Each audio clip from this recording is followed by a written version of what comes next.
Hello lights. Yes, this is another talk today. Light Talks with Lisa. And my dear, we are here to ask, but why? Stick around.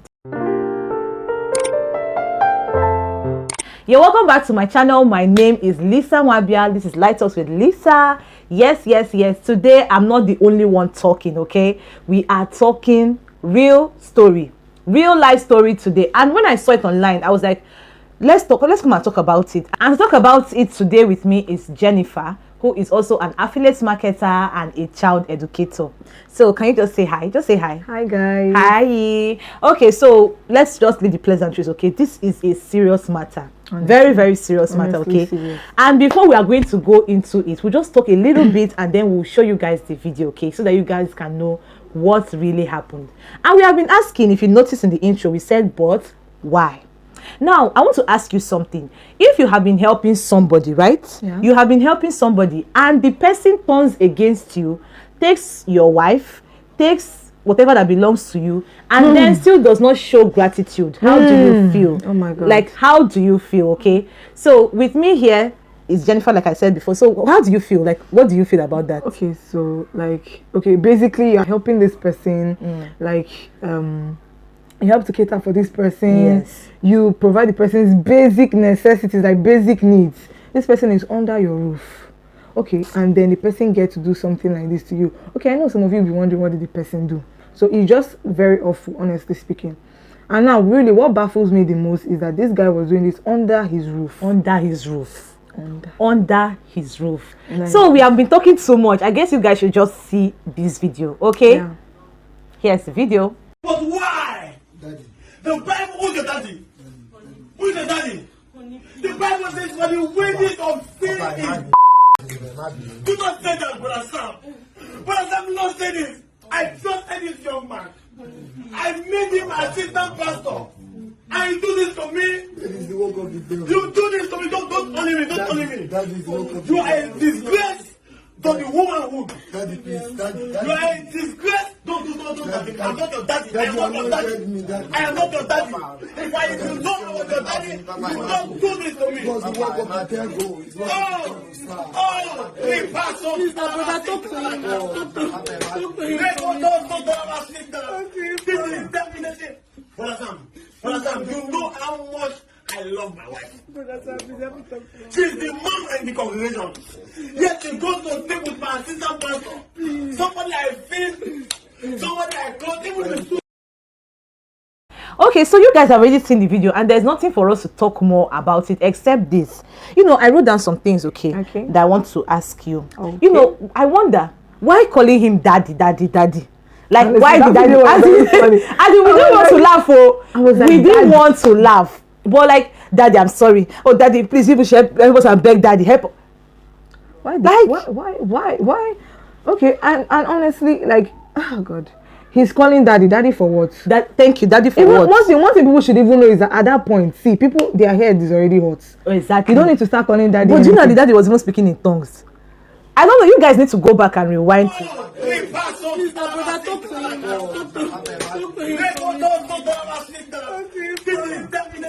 Because he was really speaking in tongues, like, oh, he was talking like, how can you do this to me? I love my wife. Nobody needs to go through, whether you're a male or a female, you don't need to go through this kind of heartbreak. Exactly. Because it's just like you go into a supermarket, they give you a special package, and then you find somebody else opening it for you. How will you feel? Okay, you will feel very, very bad. Okay, so I wonder why all the daddy.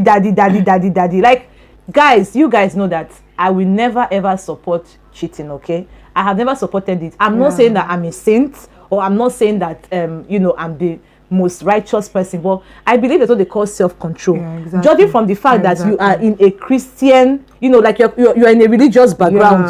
I always tell people that it is even the people who are actually the religious that go through a lot of temptation. Honestly, more than we normal people. It's actually a very normal phenomenon. Like, it is normal. Honestly, it is very normal, because those are the ones that are called by God, and then they just the devil looks for a way, or but I say the devil, or I don't know, just looks for a way to just make all these people to deviate or divert their mind from God just to another thing. You understand? And then now calling the devil, I be calling daddy. Definitely people will say it's the devil's work. It's the devil's work. The way I want to ask, it's just like somebody that's going to rob a bank now. Is it the devil that gave him the weapon? You know, is it the devil that gave him the weapon or whatever that he took to go and do what he did? You understand me? We need to stop blaming the devil. If somebody was telling me, how can you say that the devil is innocent? Yeah, I know the devil causes all temptation, okay? Exactly, yeah. He causes all temptation. But sometimes we need to learn to have self-control. Now, which takes me to the second thing I want to ask you. Like, why are people so ungrateful? You understand me? I fed you. I made you associate pastor. I gave you everything that made you to become who you are. I'm not saying that I'm the one who gave you life, no. But I try to give, like, put you in a way that you know, that will help you to like have a stand as a man. And how do you choose to, you know, pay me back? By going behind my back and taking what belongs to me. Like, how does that look? You know, guys, honestly, it's very bad. It's very, very bad. Very. And not even Nigeria, just as humans, we are very ungrateful. Like, you see someone that gives you something today. Like, I know of something like a scenario where someone was like, okay, give me this, you gave the person. Now the person comes back. You understand? The petition. The person comes back to ask again, you give the person. Now the person keeps on coming to ask. This becomes a habit. Okay, so this is what basically like it's just that bad for us. You understand? As humans. So you always coming to always wanting something. At the end of the day, you just see it as a habit. Like, it's normal. And that's what this boy did. That's what the guy did, like the associate pastor. What he did was, he got it the first time. He got it the second time and he continued. And this person is who you go to church with. You are preaching with this person. Mommy G.O. Receive the Holy Ghost. Woo! Mommy G.O. They call Mommy G.O. with associate pastor. that's just the sound. That's how it sounds to me. God. To me, Mommy G.O. they call you with associate pastor. Like, how do you want to talk to people who are married that come to you for counseling? I always tell people that remove that speck in your eye before you remove that log of wood. You understand? Remove it, because see, let me tell you something. In marriage, I always tell people this thing. In marriage, it is not easy to be faithful. Honestly. See, when you get, even from the very first day you say I do on the altar, there's one fine guy or there's one fine lady that, you know, that's entering your eye. You understand? But you have to understand that, am I for my partner or am I not for my partner? Yeah, I know that your partner may not even be, you know, be the best. Your partner may not, you know, your partner may still go behind your back and do what. But let it be that it's coming from them and not from you. So that at the end of the day, you know that you lived your life doing what you felt was good for your relationship and your marriage, okay? So you know, we don't really want to talk too much about it, but we just wanted to just come and discuss it because we felt some people need to hear all this, okay? We just need to like come and have fun and talk about it because it's really getting out of hand. Every day, people's marriages are having kwashiorkor, or they're having K-leg, they're having commas and the punctuation mark, like, oh my God, what have you done? And all that. Really, it's really, really, whew, I don't really have anything to say. I can't really just say too much because it is really, really so touching, okay? And I really feel for the man because no woman or no man deserves to go through anything like this, okay? So if you are into it, like I've always told you, I will never support bad.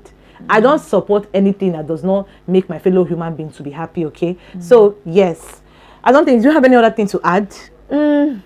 Okay, so okay, she has almost actually said everything, but almost. What I'd like to just chip in is when she made mention of try to live your life not to please others. Yes, I do advise people that never try to live your life to please others. You understand? So like like what occurred now, like the woman was caught, you understand, with the associate pastor, and then the pastor is like, okay, so why have I been so faithful and the rest? I would have just done my own, and I've not been seeing fine girls all around and the rest. Yes, you understand? But still, don't, because I know your partner is doing or your friend is doing or anybody is doing, you now decide to go join that person to do what he or she is doing. Anything that doesn't make you happy, basically avoid it. See, I do that and it helps me. I'm living my life as I please. Anybody that comes in, I want you to do this, I just cut off that person. And that's what you should do for your mental health. Mental health is very important. Yes. So that is just the advice I'm going to give you. Yes, also. yes. And then to chip it in, yeah, she has chipped in. So let me So chip let her in. chip her Let me chip my own in. in. Okay, let me chip in. So we need to learn to resist all form of temptation. Yeah. In as much as it's not going to be easy, because we do not know where the temptation came from. It may have come from the woman, or it may have come from the guy, and maybe probably the husband of the woman wasn't paying attention to her needs. Now everybody loves attention, okay, including me. There's sometimes that, you know, even there's sometimes that my mom or my dad will not really pay attention to me, and I'll feel jealous of my other siblings because I'm a human being. Everybody's a human being. Yes, of course. So, and that vibe, because she's that every day they don't care for her when they actually care for her. Just all these others, I know them. Just any word you call it, but still, it's not. I'm not saying that my parents don't care for me. Okay, my parents love me, but you know that sometimes I want that extra attention. Why not just call your partner, even if the person that you want to give you that attention is not giving you, can call that person and say, oh, I need this from you. Why not just pay attention to me? Communication, very important. So we do not know where the temptation came from. It may have come from the wife or from the guy, but still resist all form of temptation and learn to communicate with your partner. I guess we've talked about it. There's no other thing to talk about. So yes, like, you will still be seeing this face. You'll still be seeing this face for some time. Don't forget, we are also on Spotify, Audiomack, and Anchor. And you can also check the link tree for other podcast links. Don't forget to stick around for more stories, and I'll see you in my next video. And I love you as always, okay? Can you blow me a kiss? Mwah. Bye. Bye. Bye lights. We are lights, okay? Call us lights. No. Bye lights. Bye guys.